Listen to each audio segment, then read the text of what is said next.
أعوذ بالله من الشيطان الرجيم بسم الله الرحمن الرحيم سورۃ ابراہیم آیت نمبر 47۔ فلا تحسبن الله مخلف وعده رسله إن الله عزيز ذو انتقام۔ ترجمہ، لہٰذا اللہ کے بارے میں ہرگز یہ خیال بھی دل میں نہ لانا کہ اس نے اپنے پیغمبروں سے جو وعدہ کر رکھا ہے اس کی خلاف ورزی کرے گا۔ یقین رکھو کہ اللہ اپنے اقتدار میں سب پر غالب ہے اور انتقام لینے والا ہے۔ تفسیر، اللہ کے بارے میں ہرگز یہ خیال بھی دل میں نہ لانا کہ اس نے اپنے پیغمبروں سے جو وعدہ کر رکھا ہے اس کی خلاف ورزی کرے گا۔ اس جملے میں کلام کا رخ بظاہر نبی صلی اللہ علیہ وسلم کی طرف ہے، مگر دراصل سنانا آپ کے مخالفین کو مقصود ہے۔ انہیں یہ بتایا جا رہا ہے کہ اللہ نے پہلے بھی اپنے رسولوں سے جو وعدے کیے تھے وہ پورے کیے اور ان کے مخالفین کو نیچا دکھایا، اور اب بھی جو وعدہ وہ اپنے رسول محمد صلی اللہ علیہ وسلم سے کر رہا ہے اسے پورا کرے گا، اور ان لوگوں کو تہس نہس کر دے گا جو اس کی مخالفت کر رہے ہیں۔ آیت نمبر 48۔ يوم تبدل الأرض غير الأرض والسماوات وبرزوا لله الواحد القهار۔ ترجمہ، اس دن جب یہ زمین ایک دوسری زمین سے بدل دی جائے گی اور آسمان بھی بدل جائے گا اور سب کے سب خدائے واحد و قہار کے سامنے پیش ہوں گے۔ تفسیر، اس دن جب یہ زمین ایک دوسری زمین سے بدل دی جائے گی اور آسمان بھی بدل جائے گا۔ اس آیت سے اور قرآن کے دوسرے اشارات سے معلوم ہوتا ہے کہ قیامت میں زمین و آسمان بالکل نیست و نابود نہیں ہو جائیں گے، بلکہ صرف موجودہ نظام طبیعی کو درہم برہم کر ڈالا جائے گا۔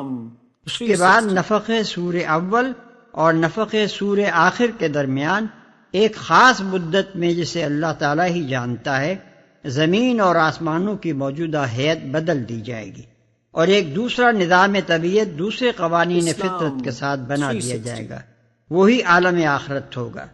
پھر نفخ سور آخر کے ساتھ ہی تمام وہ انسان جو تخلیق آدم سے لے کر قیامت تک پیدا ہوئے تھے از سر نو زندہ کیے جائیں گے اور اللہ تعالیٰ کے حضور پیش ہوں گے۔ اسی کا نام قرآن کی زبان میں حشر ہے، جس کے لغوی معنی سمیٹنے اور اکٹھا کرنے کے ہیں۔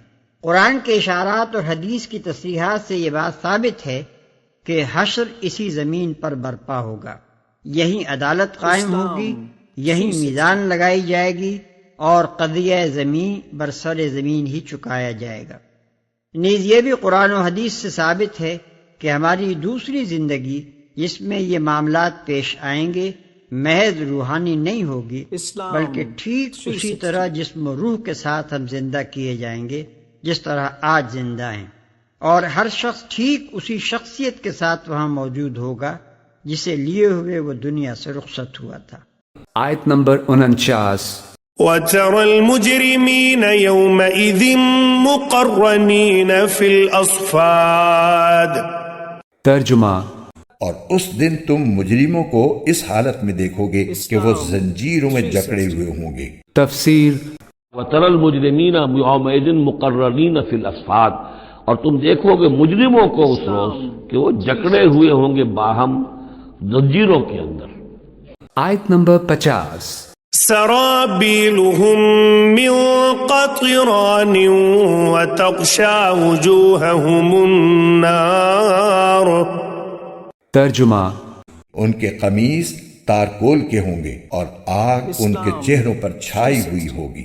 تفسیر، تارکول کے لباس پہنے ہوئے ہوں گے۔ بعض مترجمین و مفسرین نے قطران کے معنی گندھک اور بعض نے پگھلے ہوئے تانبے کے بیان کیے، مگر در حقیقت عربی میں قطران کا لفظ زفت، قیر، رال اور تارکول کے لیے استعمال ہوتا ہے۔ آیت نمبر 51۔ لِيَجْزِيَ اللَّهُ كُلَّ نَفْسٍ مَا كَسَبَتْ إِنَّ اللَّهَ سَرِيعُ الْحِسَابِ۔ ترجمہ تاکہ اللہ ہر شخص کو اس کے کیے کا بدلہ دے۔ اللہ جلد حساب چکانے والا ہے۔ تفسیر لیجزی اللہ کل نفس ما کسبت، تاکہ اللہ تعالیٰ بدلہ دے دے ہر ذی نفس کو، ہر جان کو جو بھی کچھ اس نے کمایا۔ ان اللہ سریع الحساب، یقیناً اللہ تعالیٰ اللہ کو حساب دینے میں دیر نہیں لگے گی۔ آیت نمبر 52۔ هذا بلاغ للناس ولينذروا به وليعلموا أنما هو إله واحد وليذكر أولو الألباب۔